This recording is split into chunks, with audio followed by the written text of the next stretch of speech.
नमस्कार। ओम श्री परमात्मने नमः। पूर्वाभ्यासेन तेनैव हीयते हवशोऽपि सः जिज्ञासुरपि योगस्य शब्द ब्रह्माति वर्तते। इस श्लोक में भगवान श्री कृष्ण अर्जुन से कहते हैं कि वास्तव में योग में असफल व्यक्ति अपने पूर्व जन्मों के आत्म संयम के बल पर अपनी इच्छा के विरुद्ध स्वतः भगवान की ओर आकर्षित होते हैं। ऐसे जिज्ञासु साधक स्वाभाविक रूप से शास्त्रों के कर्म कांडों के ऊपर उठ जाते हैं। यहाँ श्री कृष्ण उसी व्यक्ति के बारे में अपनी चर्चा आगे बढ़ाते हैं जो योग की प्राप्ति का प्रयास तो करता है किंतु उसमें असफल हो जाता है और उसकी मृत्यु हो जाती है। उसका अगला जन्म किसी कुलीन परिवार में होता है। वहाँ वह योग का ही अभ्यास करता है। वह विवश होकर योग के प्रति आकर्षित होता है और अंत में ब्रह्म को प्राप्त कर ही लेता है।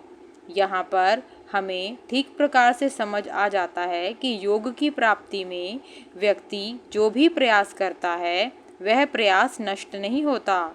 जहाँ पर वह अपने इस प्रयास को छोड़ता है अगले जन्म में उस प्रयास को वहीं से आरंभ करता है।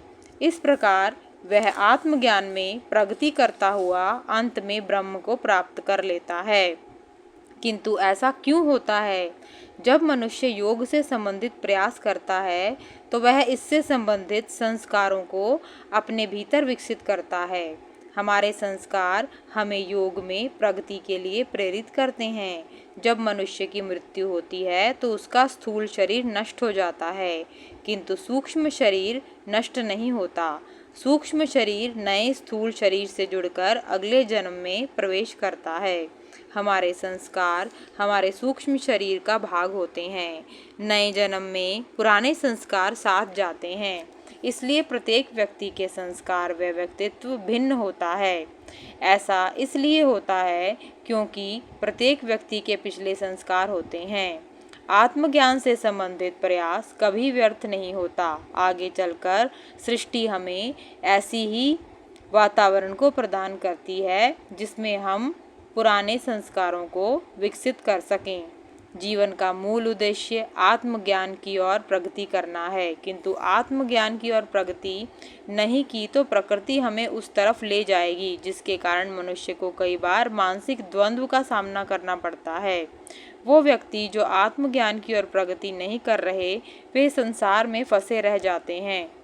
सृष्टि चाहती है कि वे भी आत्मज्ञान की ओर प्रगति करें किंतु उनके भीतर जो संस्कार हैं वे आत्मज्ञान की ओर नहीं होते, इसलिए वे द्वंद्व में ही फंसे रह जाएंगे। यही इस श्लोक का मूल संदेश है।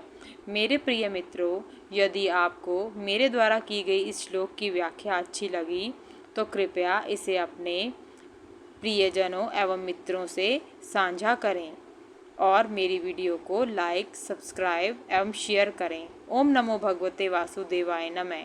धन्यवाद।